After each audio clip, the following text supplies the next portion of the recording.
Hello everyone, स्वागत है आपका स्टडी रेस क्लासेस के वीकली करंट अफेयर सेक्शन में, जहां पर हम आपके लिए लेकर आते हैं 1 वीक की इम्पॉर्टेंट करंट अफेयर।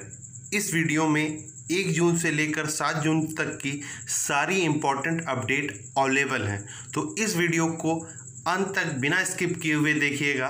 चलिए शुरू करते हैं। सबसे पहले आता है, किस देश में आई कांट ब्रीथ नाम का प्रोटेस्ट शुरू हुआ है? इसका सही आंसर है ए, यूएसए।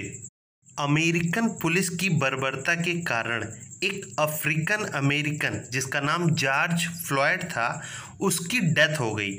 उसके जो अंतिम वर्ड थे वो ये थे कि आई कांट ब्रीथ। इसी कारण से यूएसए में उसकी डेथ के बाद आई कांट ब्रीथ नाम का प्रोटेस्ट शुरू हुआ है। यूएसए में हमेशा से जो अफ्रीकन अमेरिकन समुदाय के लोग हैं यानी ब्लैक पीपुल हैं, उनके खिलाफ नस्ल भेद होता आ रहा है। जो ये अब ब्लैक पीपुल हैं उनकी आबादी 16% है, जबकि वाइट पीपुल 75% है और अदर्स, इसके अलावा अदर्स लोग भी हैं। ये प्रोटेस्ट पूरे अमेरिका में हो रहा है। इस प्रोटेस्ट के कारण डोनाल्ड ट्रंप को व्हाइट हाउस के अंदर बने बंकर के अंदर जाना पड़ गया था। अब अमेरिका जो है आबादी के हिसाब से दुनिया के तीसरे नंबर पे आता है। पहले नंबर पे चाइना है, दूसरे पे इंडिया, तीसरे पे अमेरिका आता है। नेक्स्ट है हमारा, हाल ही में अरब सागर में आए चक्रवात का नाम क्या है? और इसका सही आंसर है सी, निसर्ग। इससे प्रभावित होने वाले राज्य हैं महाराष्ट्र और गुजरात। महाराष्ट्र में इस तरह का चक्रवात 129 सालों बाद आया है। आप ये नाम याद रखिएगा, निसर्ग चक्रवात अरब की खाड़ी में आया था और इससे प्रभावित होने वाले राज्य महाराष्ट्र और गुजरात हैं। नेक्स्ट है हमारा, किस राज्य ने मार्च 2023 तक अपने सभी ग्रामीण परिवारों को नल कनेक्शन प्रदान करने की योजना बनाई है? अरुणाचल प्रदेश, बी ऑप्शन इसका सही आंसर है। अरुणाचल प्रदेश को उगते सूरज की भूमि भी कहा जाता है। प्रधानमंत्री नरेंद्र मोदी ने 15 अगस्त 2019 को जल जीवन मिशन की घोषणा की थी। इस मिशन का उद्देश्य है कि वर्ष 2024 तक देश के हर ग्रामीण परिवारों को घरेलू नल कनेक्शन प्रदान कर दिया जाए। उसी योजना के तहत अरुणाचल प्रदेश ने मार्च 2023 तक अपने सभी ग्रामीण परिवारों तक नल कनेक्शन देने की योजना बनाई है। अरुणाचल प्रदेश के सीएम हैं पेमा खांडू, गवर्नर हैं बीडी मिश्रा और कैपिटल है ईटानगर। नेक्स्ट है हमारा, स्पीक मैके के फाउंडर कौन है? इसका सही आंसर है किरण सेठ। स्पीक मैके की फुल फॉर्म है society for the promotion of Indian classical music and cultural among youth. ये एक non political nation wide voluntary movement है जिसकी स्थापना डॉक्टर किरण सेठ ने 1977 में की थी। आर्ट के फील्ड में कंट्रीब्यूशन देने के कारण डॉक्टर किरण सेठ को 2009 में पद्मश्री से सम्मानित किया गया। 2011 में इन्हें राजीव गांधी सद्भावना अवार्ड से भी सम्मानित किया गया। अभी हाल ही में प्रधानमंत्री नरेंद्र मोदी ने स्पीक मैके के अंतर्राष्ट्रीय सम्मेलन को वीडियो कॉन्फ्रेंस के माध्यम से संबोधित किया था। तो आप ये याद रखिएगा, स्पीक मैके फाउंडर हैं इसके किरण सेठ। नेक्स्ट है हमारा, हाल ही में चैंपियंस पोर्टल की शुरुआत किस इकाई ने की है? और इसका सही आंसर है ए, एमएसएमई यानी micro small medium enterprises. MSME के यूनियन मिनिस्टर हैं नितिन गडकरी जी। चैंपियंस पोर्टल की खास बात यह है कि ये अपने नाम की ही तरह एमएसएमई की जो छोटी छोटी इकाइयां हैं उनको हर तरह से ये मदद देगा और उन्हें चैंपियन बनाएगा। ये एमएसएमई की छोटी इकाइयों के लिए चैंपियंस पोर्टल छोटी इकाइयों के लिए वन स्टॉप सॉल्यूशन माना जा रहा है। इसका इनॉग्रेशन प्रधानमंत्री नरेंद्र मोदी ने किया। नेक्स्ट है हमारा, वर्ल्ड इन्वायरमेंट डे कब मनाया गया है? इसका सही आंसर है 5 जून। इस साल इस डे की थीम थी बायोडाइवर्सिटी। यूनाइटेड नेशन द्वारा दुनिया में बड़े इवेंटों में से एक इवेंट वर्ल्ड एनवायरनमेंट डे होता है।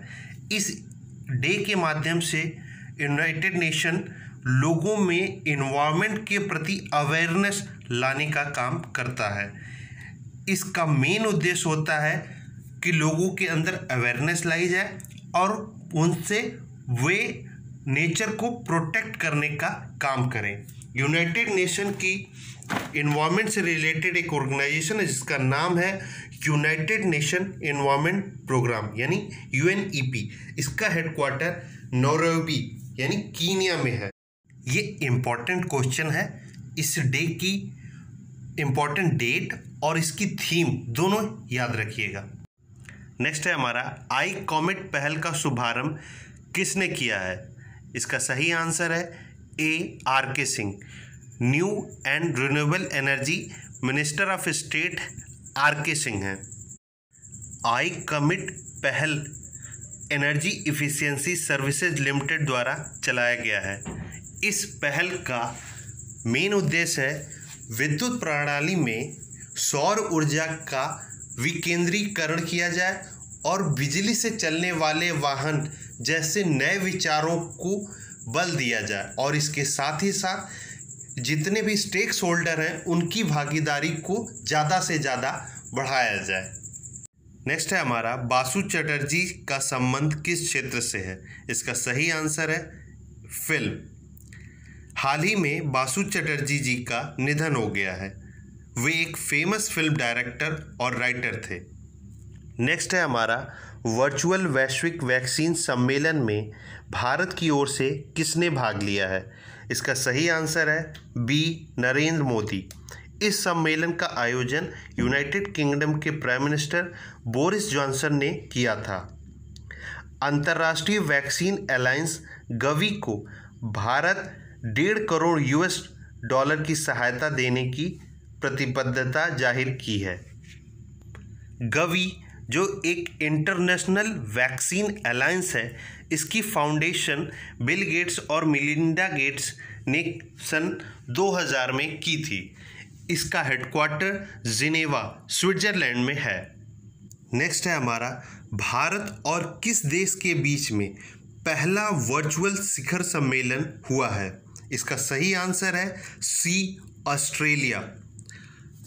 इंडिया के प्राइम मिनिस्टर नरेंद्र मोदी और ऑस्ट्रेलिया के प्राइम मिनिस्टर स्कॉट मॉरिसन दोनों के बीच ये पहला वर्चुअल शिखर सम्मेलन हुआ है। इन दोनों देशों में कुल 7 समझौतों पर हस्ताक्षर किए हैं। वे क्षेत्र हैं science and technology, research, digital economics, cyber security and defence. India और ऑस्ट्रेलिया के बीच में एक नावल एक्सरसाइज होती है, उसका नाम है ऑसी इंडेक्स। नेक्स्ट है हमारा मालाबार नावल एक्सरसाइज में किस देश को जगह मिली है? इसका सही आंसर है B ऑस्ट्रेलिया। अब मालाबार नावल एक्सरसाइज में कुल 4 देश हो गए हैं, इंडिया, USA, जापान और अब ऑस्ट्रेलिया। ये एक क्वाड्रिलेटरल मिलिट्री अलायंस बन गया। पहले मालाबार नावल एक्सरसाइज सिर्फ इंडिया और USA के बीच में होती थी। इस एक्सरसाइज की शुरुआत हुई थी 1992 में। पहले ये एक बायलैटरल नेवल एक्सरसाइज हुआ करती थी। 2015 में जापान के जुड़ने के बाद ये एक ट्राइलेटरल नेवल एक्सरसाइज हो गई। अब ऑस्ट्रेलिया के जुड़ने के बाद एक क्वाड्रिलेटरल नेवल एक्सरसाइज बन जाएगी। नेक्स्ट है हमारा विश्व स्वास्थ्य संगठन के कार्यकारी बोर्ड का अध्यक्ष किसे बनाया गया है?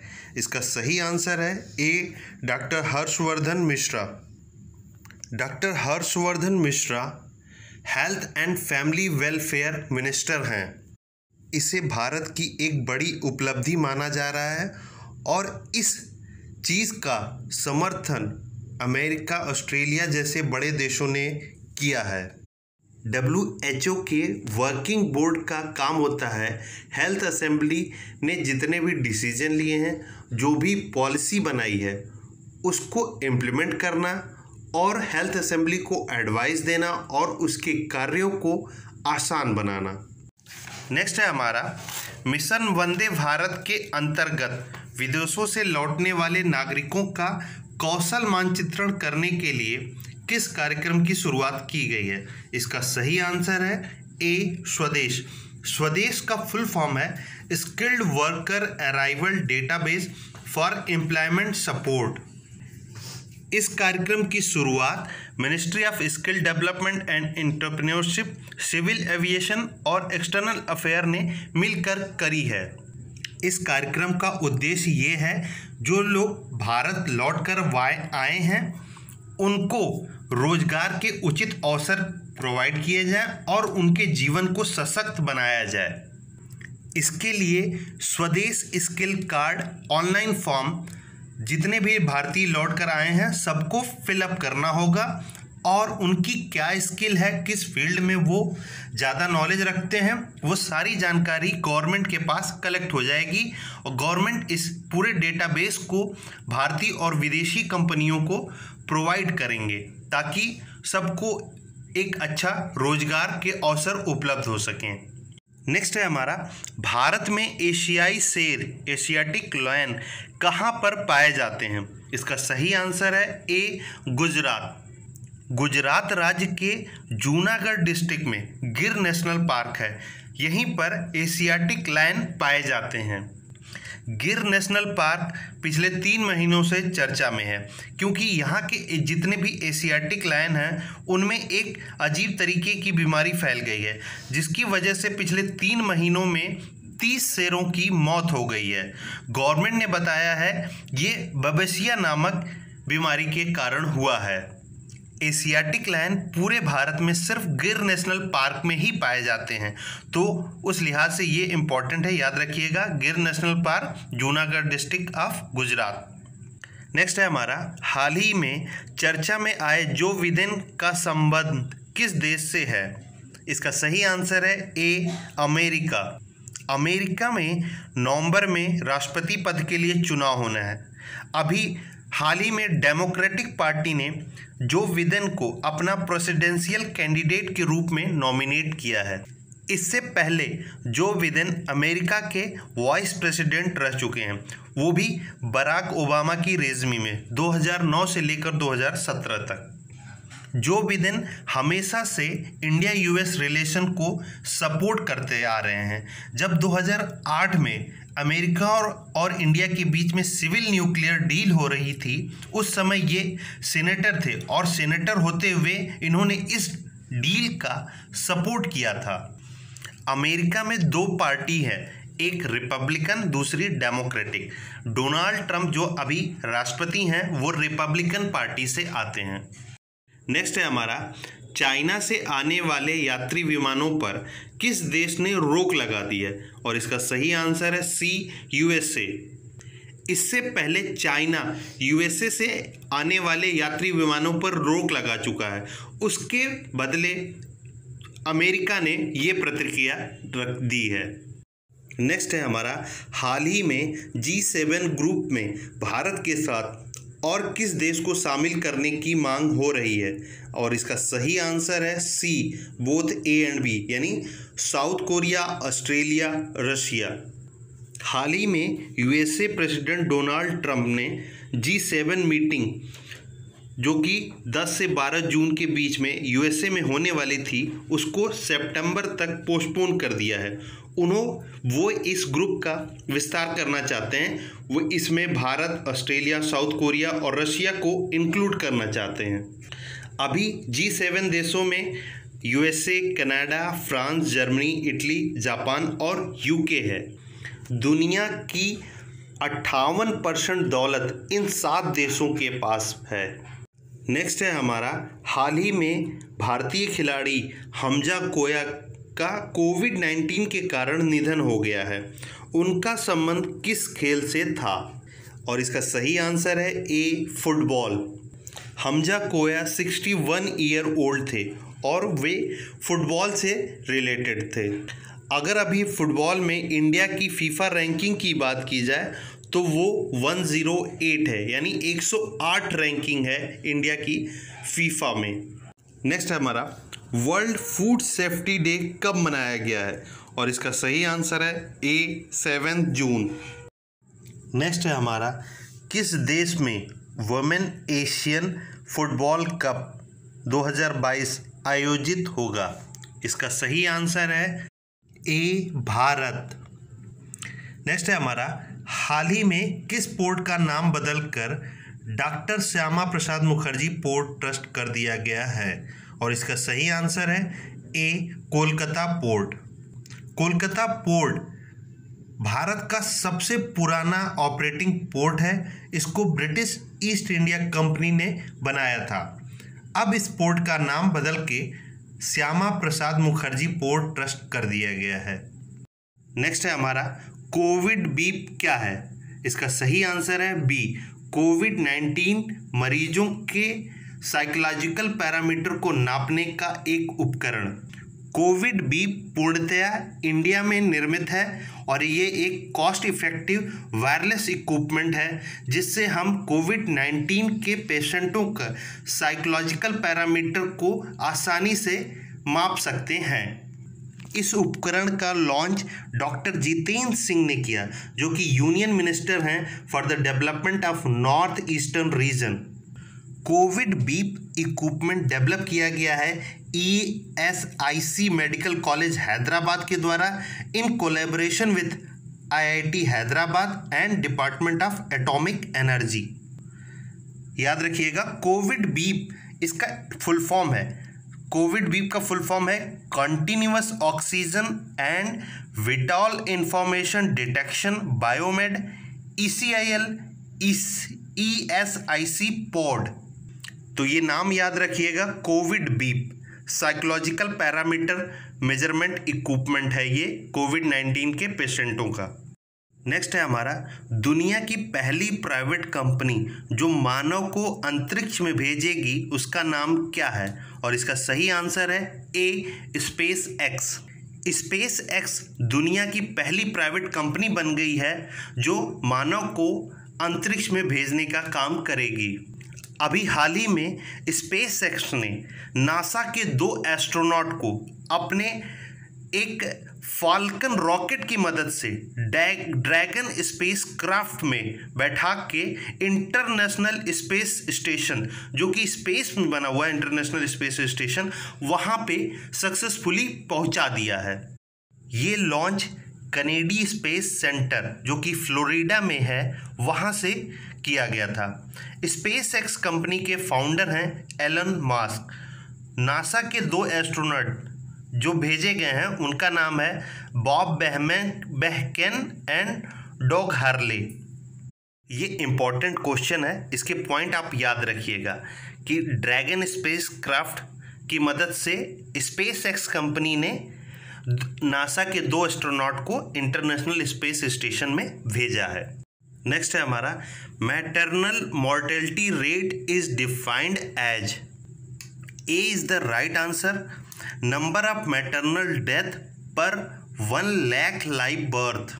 अभी हाल ही में ministry for women and child development ने एक टास्क फोर्स बनाया है जिसका काम है कि भारतीय महिलाओं को मैटरनल मॉर्टेलिटी रेट को अफेक्ट करने वाले फैक्टर कौन कौन से हैं उनकी जानकारी कलेक्ट करना। इस टास्क फोर्स का हेड जया जेटली जी को बनाया गया है। ये टास्क फोर्स को नीति आयोग से असिस्टेंट मिलेगी और इस टास्क फोर्स को अपनी रिपोर्ट 31 जुलाई 2020 तक सबमिट करनी है। Women and child development minister हैं Smriti Zubin Irani. Maternal mortality rate को कम करने का निरंतर प्रयास चला आ रहा है। अगर हम 1990 से अब तक की रिपोर्ट देखें तो 1990 में मैटरनल मॉर्टेलिटी रेट था 556, जो कि 2016 में घटकर हो गया है 130, और अभी 2019 का जो रिपोर्ट आई है उसमें मैटरनल मॉर्टेलिटी रेट 122 आई है। नेक्स्ट है हमारा acid rain caused by pollutant of environment, और इसका सही आंसर है C, nitrous oxide and sulphur dioxide. ये प्रीवियस ईयर यूपीएससी का क्वेश्चन है। इस क्वेश्चन की क्या इंपॉर्टेंस है, यहाँ पे मैं क्यों डिस्कस कर रहा हूँ, मैं आपको बताता हूँ। कोरोना वायरस के चलते पूरी दुनिया लॉकडाउन में है, इंडस्ट्री, फैक्ट्री, सारी चीज़ें बंद हैं, जिसकी वजह से जो पावर स्टेशन हैं, व्हीकल हैं, उनसे जो निकलने वाले धुएं थे, जिससे होने वाले मेजर सोर्स ऑफ पोल्यूशन जो थे वो बंद हो गए हैं, जिसकी वजह से इन्वायरमेंट में सल्फर डाइऑक्साइड और नाइट्रोजन ऑक्साइड जो मेन सोर्स हैं एयर पोल्यूशन के, उनकी मात्रा में ज़बरदस्त कमी आई है। जो हमारे फ्यूल पावर स्टेशन होते हैं वहाँ के स्टेशनों से सल्फर डाइऑक्साइड अराउंड 60% निकलती है, और नाइट्रस ऑक्साइड 20% और CO2 अराउंड 30% के आसपास, और इसके अलावा ढेर सारी गैसेस निकलती हैं, लेकिन उनका परसेंटेज बहुत ही कम है, लेकिन मेजर यही है। और यही जाके वाटर मॉलिक्यूल, जो इन्वायरमेंट में वाटर मॉलिक्यूल उनके साथ रिएक्ट करके एसिड रेन का फॉर्मेशन करती हैं। एसिड रेन की वजह से आपने सुना होगा प्रीवियसली कि ताजमहल का जो कलर था वो वाइट से येलो होने लगा था। जो ये सल्फर डाइऑक्साइड है और नाइट्रस ऑक्साइड है, इन्वायरमेंट वाटर के साथ रिएक्ट करके सल्फ्यूरिक एसिड और नाइट्रिक एसिड बना लेती हैं, और ये एसिड रेन वाटर के साथ अर्थ पे पहुंचती है, जिसके कारण एसिड रेन होती है। लेकिन अब SO2 और नाइट्रस ऑक्साइड की मात्रा में बहुत कमी आई है, तो इन्वायरमेंट प्योर हो गया है, एयर क्लीन हो गई है। आज की इस वीडियो में बस इतना ही। अगर वीडियो पसंद आए तो इसे लाइक करिएगा, अपने दोस्तों के साथ शेयर करिएगा, और चैनल पर नए हैं तो सब्सक्राइब करिएगा। Thank you.